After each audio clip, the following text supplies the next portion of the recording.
a través de toda la historia ha sido una marca en la iglesia. La iglesia siempre que ha entendido el Evangelio ha sido generosa. Yo les invito, hermanos, que oremos al Señor para que la palabra de hoy pueda salir sin ninguna mala intención, sino con el objetivo de buscar fruto para Dios y que la iglesia pueda ejercitarse en esta gracia. Oremos. Señor, en el nombre de Jesús ya hemos orado, preparado todo, pero solo tú es el que puedes hacer real esta palabra en los corazones. Nosotros podemos predicar, Señor, y podemos oír, pero solo tú eres el que pones el querer como el hacer por tu buena voluntad. En el nombre de Jesús. Amén. Hermanos, los niños pueden salir de 11 abajo. Gracias.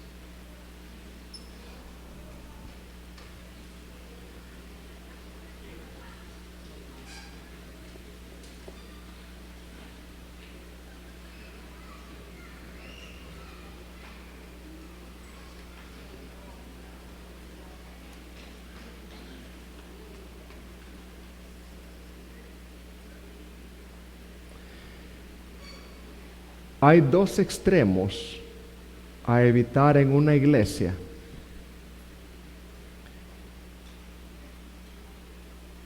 Hay un extremo donde en la iglesia solo se habla de dinero.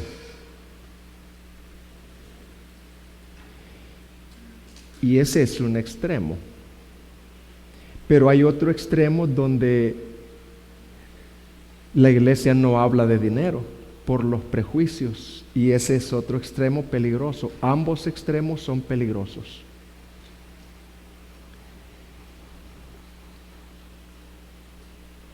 A través de los estudios de hombres de Dios que han hecho, ellos dicen que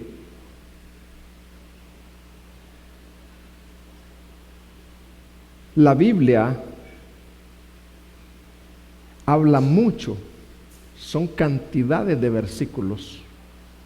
Por lo menos yo traigo 25 versículos acá que no los voy a leer, donde la Biblia habla del dinero, de las finanzas, de la mayordomía, cómo usar el dinero, el peligro del dinero.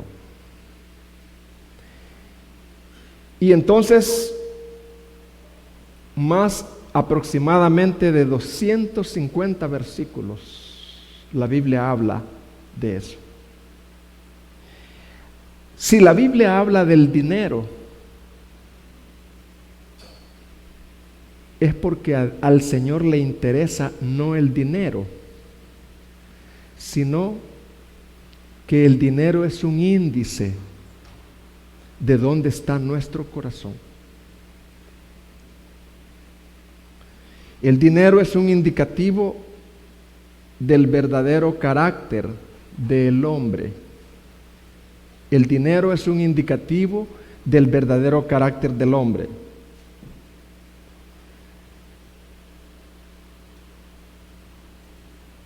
En toda la Biblia hay una correlación íntima entre el desarrollo del carácter de un hombre y cómo maneja su dinero. El verdadero carácter de un hombre, el dinero define eso, de cómo maneja ese hombre su dinero, refleja el carácter del hombre.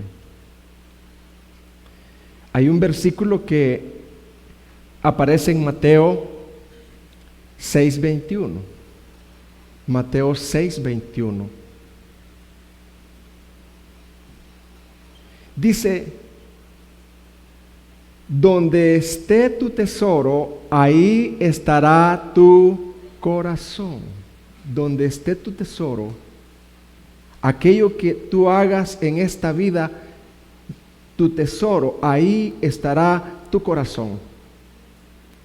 Si el dinero es lo que forma parte de tu tesoro, aquello que más ama, también ahí estará el corazón. Y ahí es donde nosotros somos advertidos. Y no digo somos todos advertidos.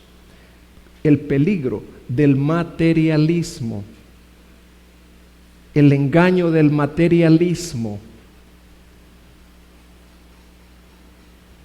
Aquello que en nuestra mente tengamos como tesoro, de mayor valor, de mayor estima, allí estará nuestro corazón, nuestra confianza y nuestra prioridad. Por eso es que la Biblia dice, no améis el dinero.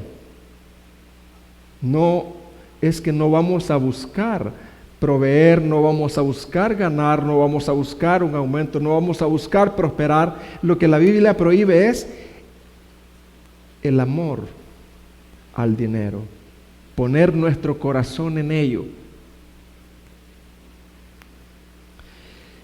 Y hermanos, el mundo, las influencias y aún nuestro propio corazón hoy en día nos hace alejarnos de la eternidad, de la mentalidad bíblica de la eternidad. Un hombre dijo, en ninguna universidad se dan charlas acerca de la eternidad. ¿Cómo será allá, en el más allá, con Jesucristo por millones y millones de años? En ninguna universidad se enseña cómo prepararnos para la eternidad. No se enseña eso.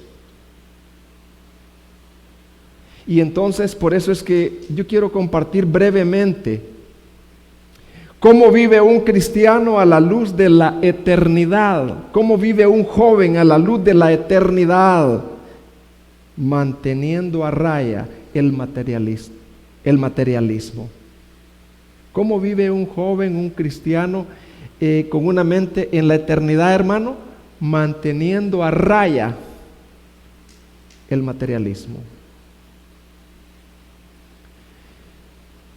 La existencia de la eternidad me informa de inmediato, fíjese bien, cuando yo tengo en mente que fui creado para la eternidad, que hay una eternidad con Cristo, que este mundo no es todo, la existencia de la eternidad me informa de inmediato que he sido creado, incluyendo mi dinero y lo que poseo, para algo más grande que lo temporal. Hermanos, según la palabra, hemos sido creados. Dios nos dio todo y hemos sido creados para algo más grande que lo temporal.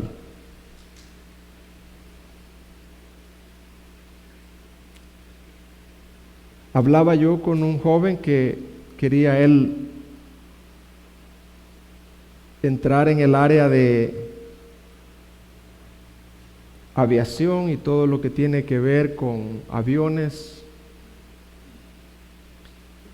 y en áreas administrativas, o sea, él anhelaba un puesto alto ahí. Y yo le decía a este joven, nunca te olvides que tú fuiste puesto ahí para ayudar a misioneros que viajan. Nunca te olvides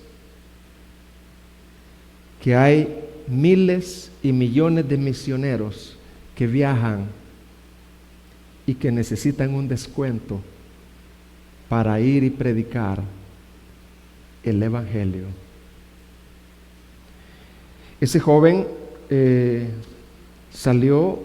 sacó su bachillerato y sí logró estudiar una carrera como de unos 5 o 6 años y me mandó una nota a ese joven y me dijo, no me he olvidado, hermano, de aquello que usted me dijo.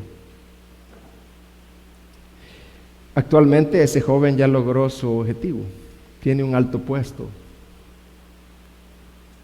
y yo espero recordarle a él que Él ha sido puesto ahí, pensando en la eternidad.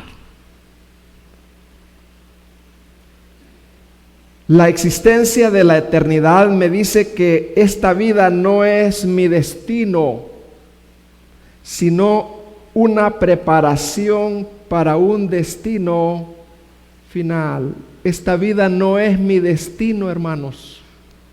Cada uno de ustedes, jóvenes, señoritas, y todos los que estamos aquí, este no es nuestro destino.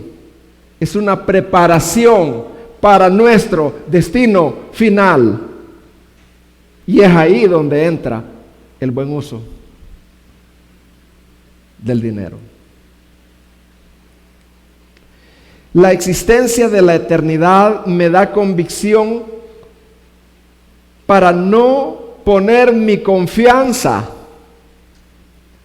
para no poner mi gozo, para no poner mi satisfacción en el mundo creado de objetos y personas, sino que mi gozo, confianza, satisfacción suprema se encuentra en una persona. ¿Y en quién es esa persona, amados? Es la persona de nuestro Señor Jesucristo. Hablaba yo con una persona antes de predicar y me decía, yo ya terminé mi trabajo, ahora es para servir al Señor. Qué bueno eso.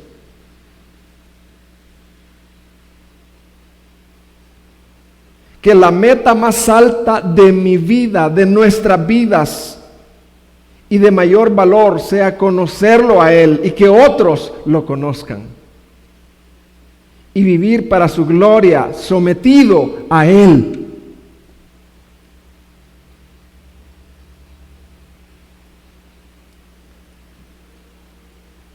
Que cuando se presente la oportunidad de ir a dejar hermanos o ir a traerlos, tú lo hagas consciente de qué estás haciendo. Cuando compres algo, cuando inviertas en algo, tú di, ¿y esto en qué? Para la eternidad.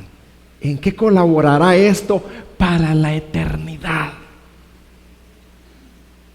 El conocer la doctrina de la eternidad expone la mentira del materialismo. ¿Expone qué, hermanos? La mentira del materialismo. El materialismo nos engaña, engaña a los jóvenes, engaña a los adultos también. La doctrina de la eternidad me recuerda que las cosas materiales no satisfacen. Que las cosas materiales, ¿qué, hermanos? No satisfacen. Fueron creadas así, con ese vacío, para no satisfacer. Los anhelos más profundos del corazón no los satisface. Fuimos creados para desear a Dios. Son anhelos que solo Dios puede llenar en la persona de Jesucristo.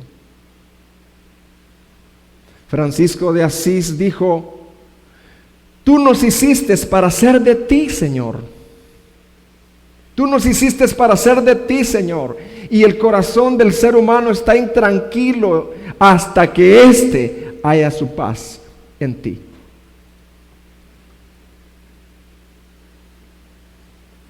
El conocer la doctrina de la eternidad me da sabiduría en aquello en que debo invertir mis recursos, en aquello en que debo invertir mis recursos. Me revela lo que me producirá mayores ganancias. La doctrina de la eternidad me da sabiduría, donde yo debo de invertir. Y me da sabiduría en aquello que me producirá mayores ganancias.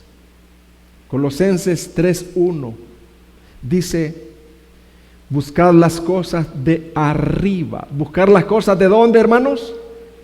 De arriba. Porque Colosenses sabe que somos propensos a concentrarnos en nuestras necesidades humanas, temporales, a gastar el tiempo, recursos en lo temporal. Juan 6:27 dice: trabajad por la comida que perece, trabajad por la comida que no perece, sino por la comida que a vida eterna permanece, la cual el Hijo del Hombre os dará, porque éste señaló Dios, el Padre.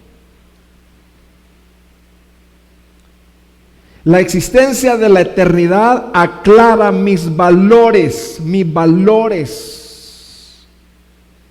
Me alerta de lo que verdaderamente es importante. Nuestra vida se define por lo que es verdaderamente importante para mí. Sería lamentable, dijo alguien, y la miseria más grande en invertir tu vida, que al final sea en algo insignificante.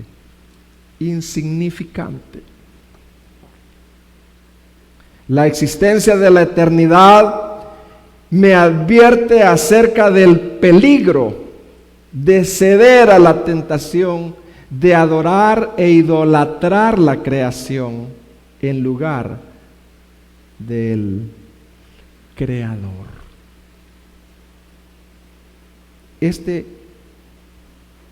Hemos estado hablando acerca del día del Señor, y yo me alegro porque hay familias que el Señor ha estado obrando y su mentalidad ha estado siendo transformada para escoger este día para adorar a Dios. Escoger como este día, el día del Señor. Sé que estoy en un mensaje, pero yo quiero hacer una pregunta. Hasta lo que he dicho ahorita de la eternidad.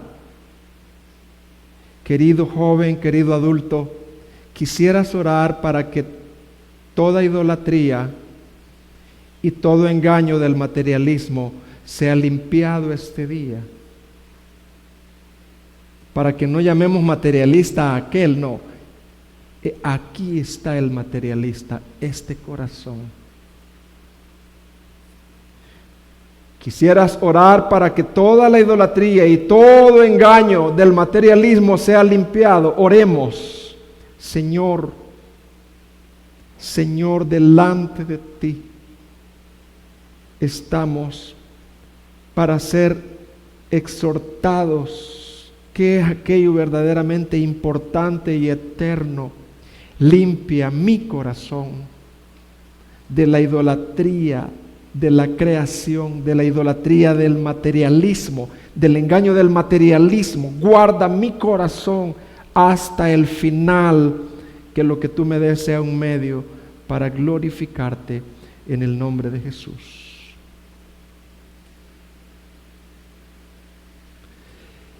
Seguimos. Hacia dónde se dirija tu dinero es un indicador de qué.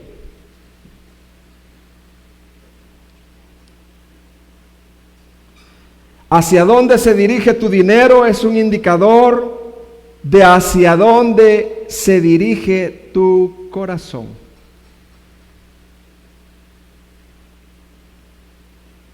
¿Qué es lo que más amas? ¿Qué es lo que más amamos?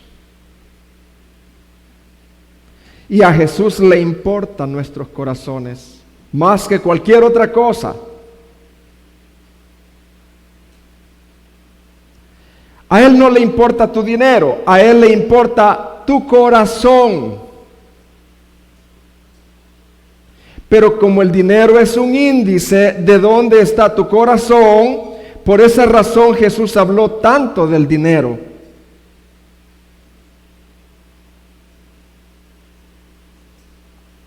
Dice un hermano, mire qué sabiduría hay en esto. Fíjese bien, oiga bien. Lo que nuestras manos hacen con nuestro dinero muestra lo que nuestro corazón está haciendo con Dios. Oiga bien. Lo que nuestras manos hacen con nuestro dinero muestra lo que nuestro corazón está haciendo con Dios. Lo que el dinero es para nosotros muestra lo que Dios es para nosotros. Lo que hacemos con nuestro dinero es una manifestación de dónde creemos que se encuentra la vida, la alegría, el amor y la esperanza, la seguridad, el significado de la vida. No es lo que tú dices, lo que tú y yo decimos con nuestra boca, lo que revela nuestro sistema de valores. Es lo que haces y lo que hacemos con nuestro dinero. Tú puedes decir, no, mi dinero es del Señor. Tú puedes decir cuantas veces quiera, todo lo que tengo es del Señor. Pero eso no revela realmente lo que tú eres. Es lo que tú haces con ello, lo que revela quién tú eres.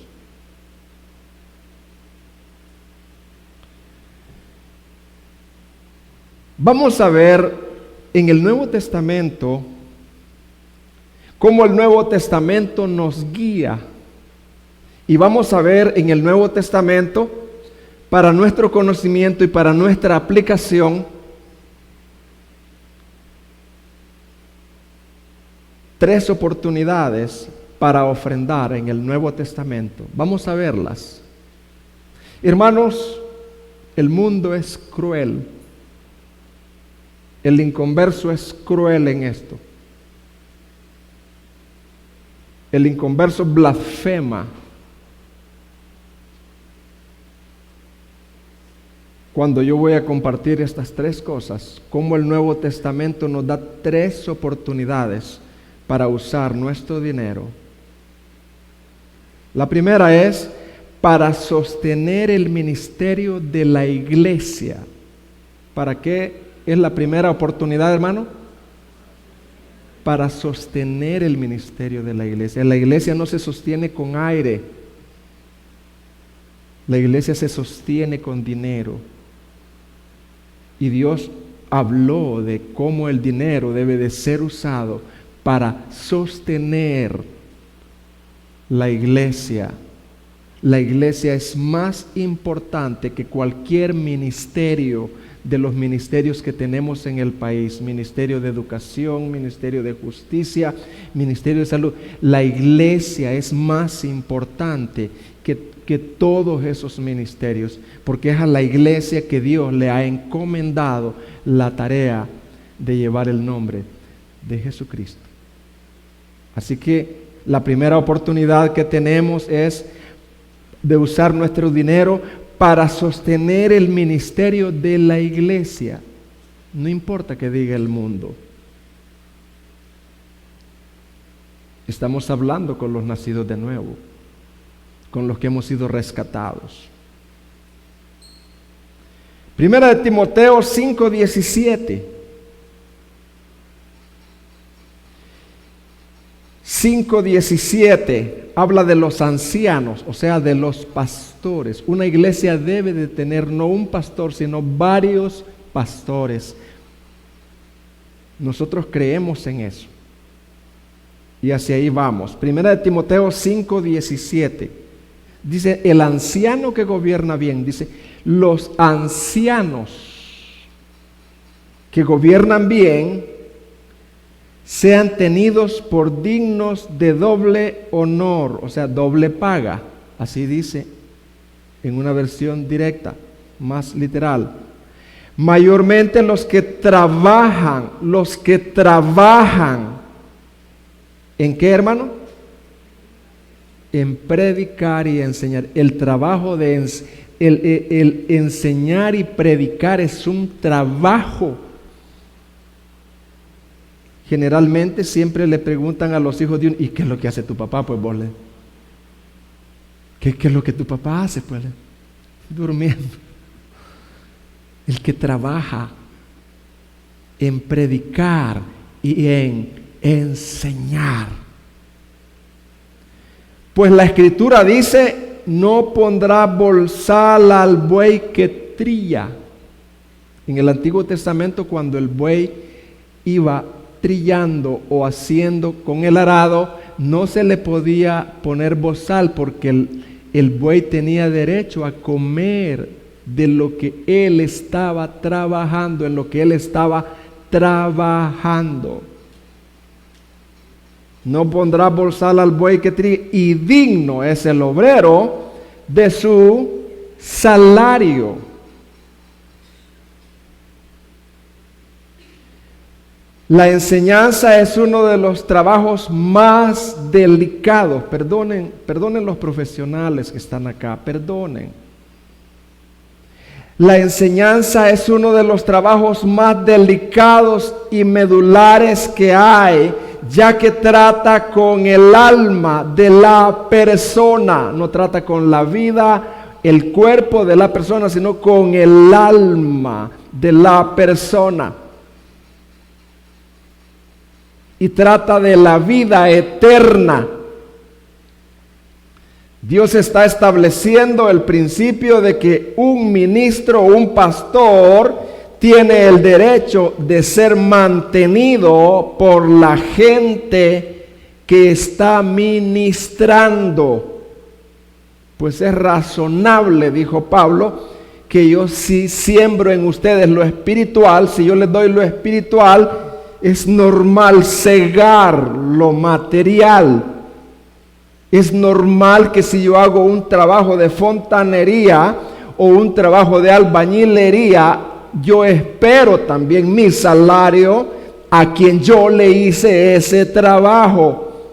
Y eso es muy normal en el mundo secular y no digamos en el mundo espiritual. ¿Quedó claro esa parte para sostener el ministerio de la iglesia? ¿Quedó claro, hermanos? También hay oportunidades en el Nuevo Testamento.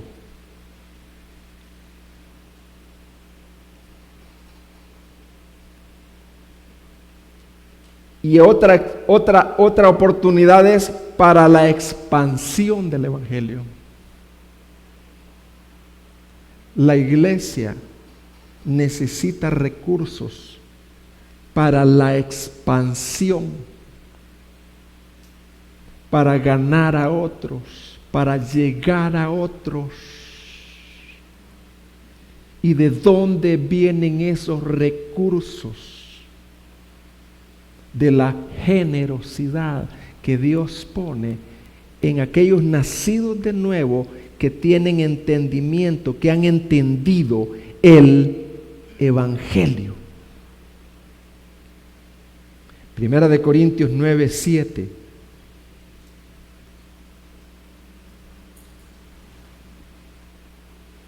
Dice: ¿quién fue jamás soldado a sus propias expensas? O sea, ¿ustedes han visto un soldado que el cuartel no lo apoye o el gobierno no le dé su salario? Un soldado solito, no, yo por fe me sostengo, dice esos soldados que andan ahí. Así es, hermanos, todas esas tropas que andan, ¿verdad? Cuidando, apresando, lo que sea, ¿verdad? Se espera eso. Ellos no andan a sus propias expensas. Ellos reciben un salario. ¿Quién planta viña y no come de su fruto? ¿Ha visto usted algún campesino que diga, no, yo pues voy a plantar esta viña, pero no estoy interesada en tomar algo de ahí porque no es mi... Eso es ilógico. Quien planta una viña vive de ella. Se le establece un salario Él establece un salario para su manutención de ahí. Y yo espero que estemos entendiendo que Dios va a bendecir esta iglesia. Va a bendecir esta iglesia con pastores genuinos de Dios.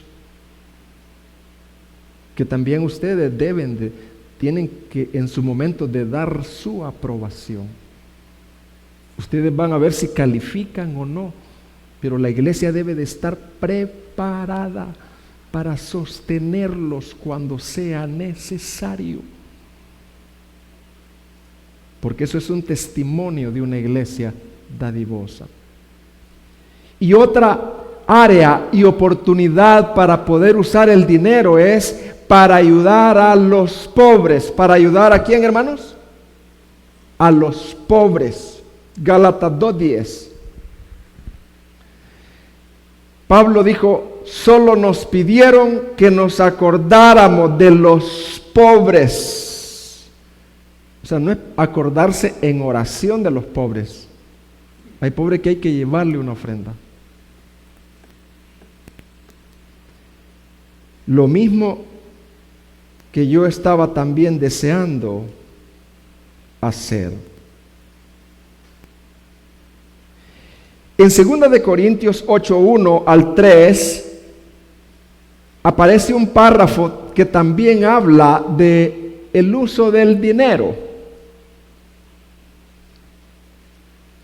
Pero yo quiero que veamos el contexto de este pasaje, pero veamos el pasaje primero.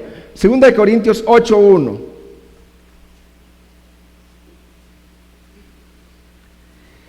Asimismo, hermanos, os hacemos saber la gracia de Dios que se ha dado a las iglesias de Macedonia,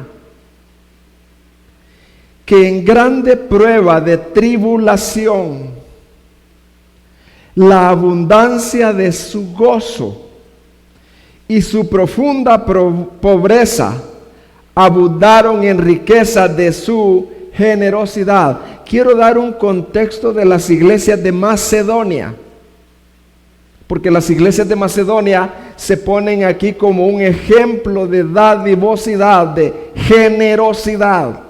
Pero quiero dar un contexto de esta iglesia.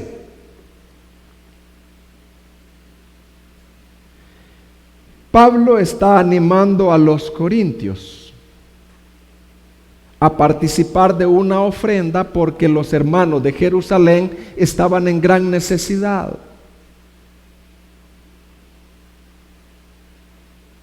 En el año 41 después de Cristo vino una hambruna a Jerusalén, los hermanos cayeron en una extrema pobreza. Pablo se vale del ejemplo de los creyentes en Macedonia para animar y estimular la generosidad de los corintios. Pablo les dice, miren corintios, vamos a recoger una ofrenda para los hermanos de Jerusalén, pero miren corintios, yo quiero que veamos el ejemplo, porque posiblemente los corintios eran mezquinos, tacaños, dependiendo de cómo Dios había obrado en ellos. Y Pablo le dice, pero mire, vamos a poner un ejemplo, porque quizás los corintios decían, yo soy pobrecito, yo estoy pasando una necesidad, yo necesito que me den en vez de dar, y si doy esto, me voy a quedar sin nada, así que pobrecito yo. Y Pablo le dice, miren, estos son. Entonces, hermanos, ¿cómo era Macedonia antes y en la actualidad? Habían sido una región muy próspera, ahí donde vivían los macedonios, y ellos también. Habían minas de oro y de plata, pero resulta que el Imperio Romano confiscó todas esas minas. Y Macedonia cayó en un estado de extrema pobreza. ¿Cómo cayó Macedonia, hermanos? En un estado de extrema pobreza. Ahora, ¿cómo se encontraban estos hermanos? Vamos a ver 4 cosas en las cuales ellos se encontraban. En una gran prueba de tribulación. ¿Cómo se encontraban estas iglesias macedonias, hermanos? En una gran prueba de tribulación. quizás como las que algunos de ustedes están pasando. Había una profunda pobreza, no eran pobres, eran profundamente pobres. Ellos estaban sumergidos en una miseria real. Pero ellos, en vez de caer en una autocompasión y en el descontento, y aquí va lo segundo, Pablo dice que ellos no solo abundaban en gozo. ¿En qué abundaban ellos a pesar de eso, hermanos? En gozo. Así es que es posible tener gozo en medio de la tribulación, de la miseria, de la pobreza. Es posible eso. Y esa es la diferencia entre el cristianismo y la religión barata y falsa. Porque el cristianismo tiene a un Dios vivo que en medio de las tribulaciones, en medio de la miseria y en medio de no solo la pobreza, sino la profunda pobreza, mantienen el gozo del Señor.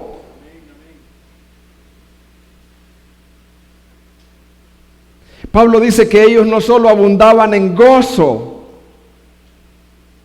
sino que abundaban en las riquezas de su generosidad. Eran generosos, eran ricos en generosidad. Hermanos, y es lo tercero, esto es increíble.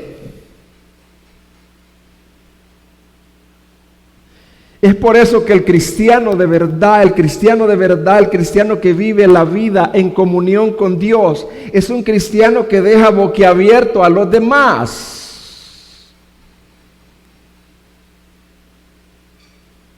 El misionero que vino de Corea del Norte, ¿se acuerdan de Kenneth? Estuvo 2 años preso en Corea del Norte. En el segundo año, él comprendió que Dios lo había llevado ahí para pastorear policías norcoreanos. Y él enflaquecido, torturado, cuando los altos oficiales se iban, se acercaban los policías y le decían: pastor, quiero hablar con usted. ¿Por qué razón nosotros somos libres y estamos acá afuera? Pero su rostro, su gozo es diferente al de nosotros. Esto es increíble, hermanos. Porque el sufrimiento y la pobreza suele ser una excusa para centrarse en uno mismo. Muchas veces el sufrimiento, las pruebas, son excusas para centrarse en uno mismo. Yo no puedo dar porque estoy endeudado. ¿Quién no está endeudado, hermano? Yo no puedo dar porque estoy pasando una situación difícil. ¿Quién es aquel que no está pasando una situación difícil? Y vienen más situaciones difíciles cada día.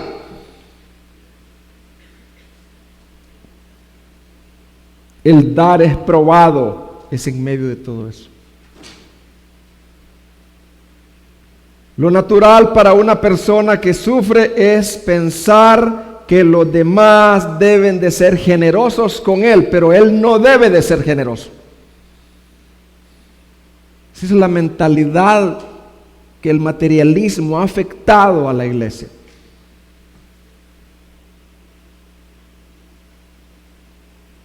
Pensar que los demás deben de ser generosos con él, pero él no con los demás, que los demás den.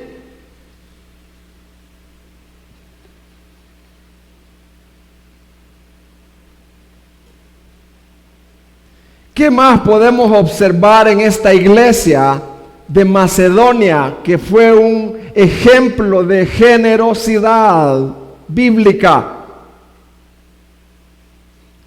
Ellos rogaron a Pablo que se les permitiera participar.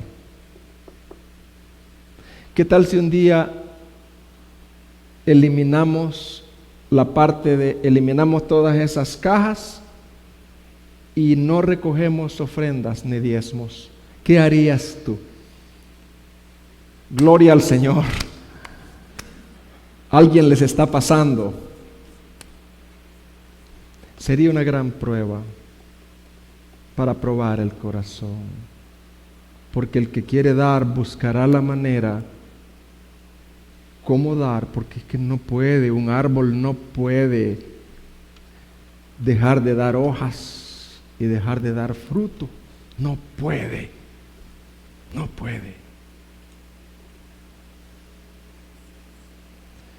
Dicen que George Mueller llegó a tener una iglesia de 400 miembros y puso una caja y le dijo: el que quiera dé y el que no quiera no dé, le dijo. Y nunca más llegó a mencionar. Y en los primeros tiempos fue probado, pero Dios le respaldó.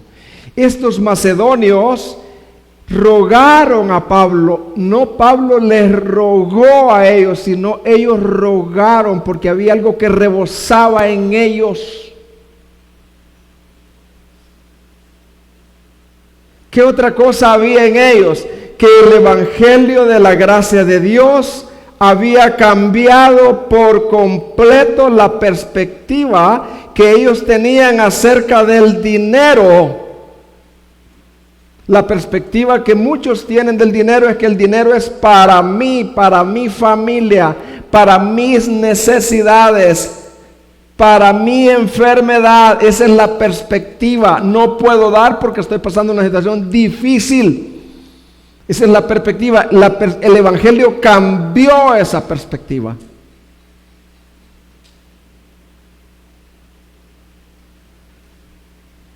Cambió la perspectiva acerca de dónde se encuentra nuestro verdadero gozo y nuestra verdadera riqueza. ¿Para qué Dios me da un trabajo? ¿Para qué Dios me da un salario? ¿Para qué Dios me bendice? ¿Por qué Dios me bendijo más este año? Estos macedonios no estaban haciendo otra cosa que reaccionando. ¿Qué estaban haciendo ellos, hermano? Reaccionando a lo que Dios había hecho por ellos en Cristo. Y ellos dicen: si nosotros somos cristianos, Cristo es chiquito, pues. Cristiano, Cristo significa ungido, Mesías. Nosotros también tenemos ese espíritu del Mesías. Nosotros también debemos de ser como Él fue. Y Él no fue escaso.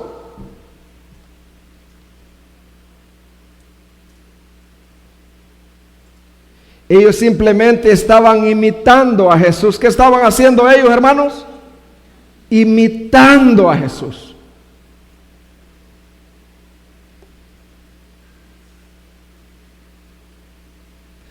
¿Dónde estaba el origen de la generosidad de los macedonios? ¿Dónde estaba el origen de la generosidad de los macedonios? Era el resultado de la gracia divina. ¿Era el resultado de qué, hermano? De la gracia divina. Por eso Pablo dijo, versículo 1, queremos que se enteren de la gracia que Dios ha dado a las iglesias de Macedonia. Dios les había dado una gracia.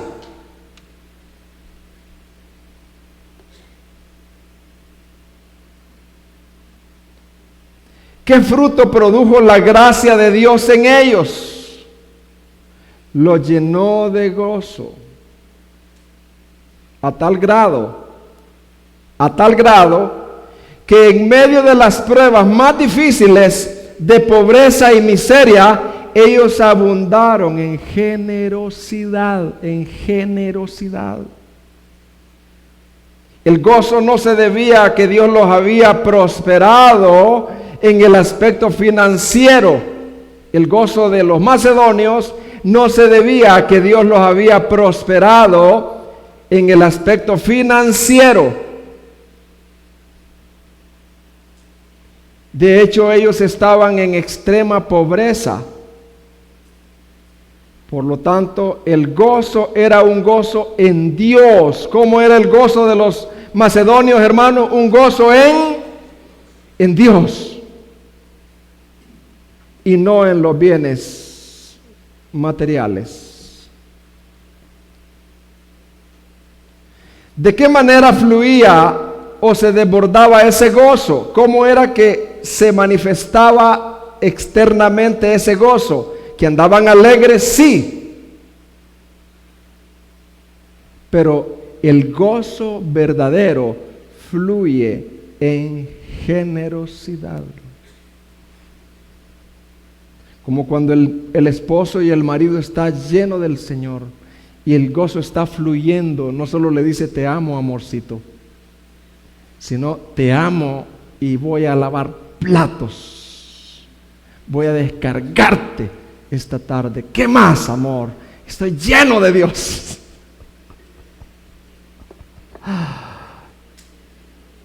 El gozo no es teórico, hermanos.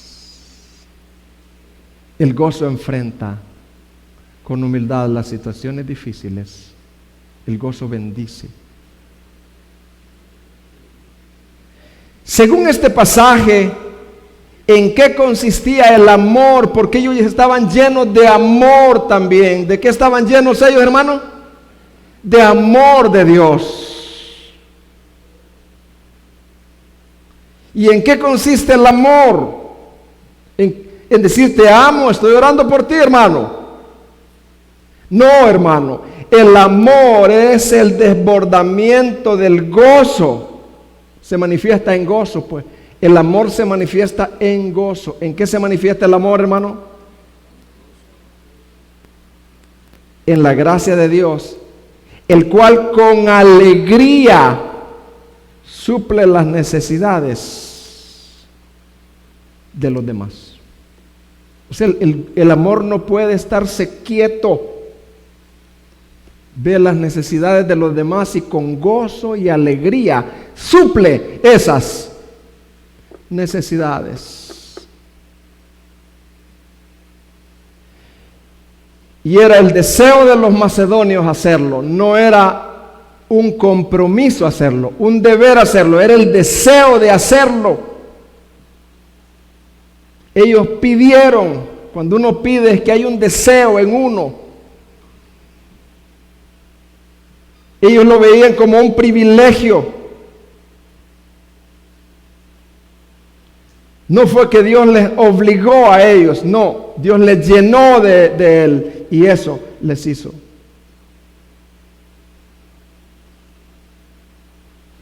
¿De qué manera estos macedonios descubrieron lo que era el amor de verdad? ¿De qué manera?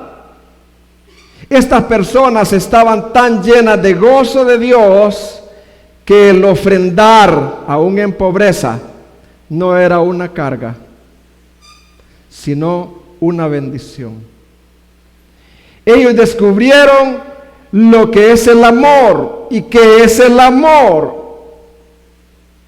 Es la abundancia del gozo en Dios, que con alegría hace frente a las necesidades de los demás. ¿Qué es el amor?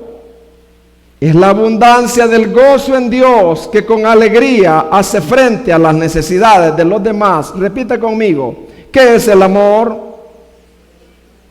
Es la abundancia del gozo en Dios, que con alegría hace frente a las necesidades de los demás.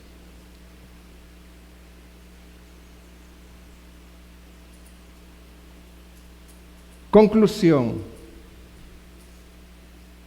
¿De qué manera aplicamos todo esto a nuestra vida como iglesia local? Como iglesia local. ¿De qué manera aplicamos esto a nuestras vidas como iglesia local? O sea, esto es para llevarlo a la práctica, pues. Nosotros no venimos a oír, sino a oír aquello que el Señor ha hablado y ponerlo en práctica. Porque si no es pecado. Si alguno oye y no hace, le compararé a un hombre que edificó su casa en la arena. Eso es pecado. El oír la palabra, el emocionarse y no llevarla a la práctica, eso es pecado. ¿De qué manera aplicamos todo esto a nuestras vidas como iglesia local?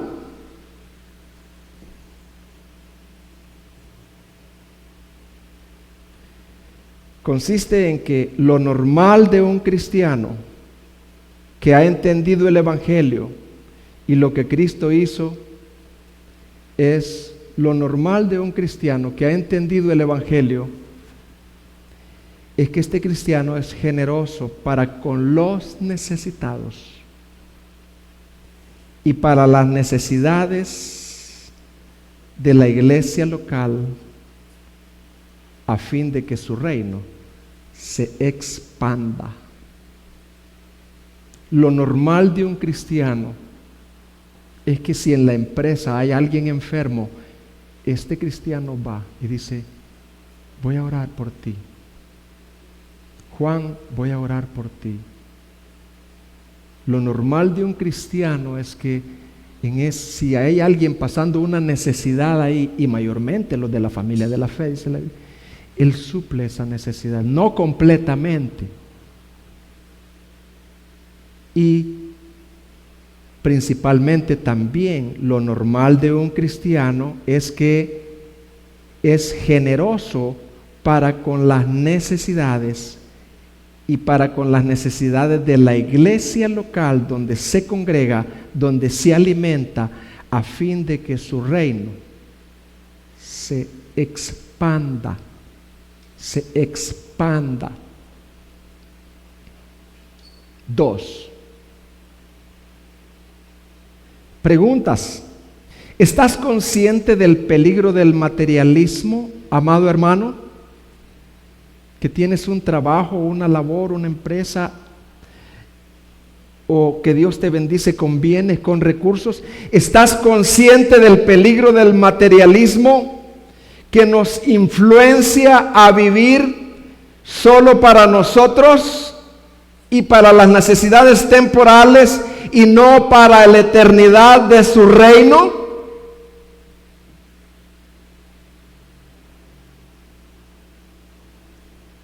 ¿Te gustaría suplicarle al Señor para que te dé su gracia? Los macedonios, para ser una iglesia generosa. ¿Una iglesia cómo, hermano? Generosa. Hay que traer frijoles, hermano. Sí, yo. ¿Y qué más?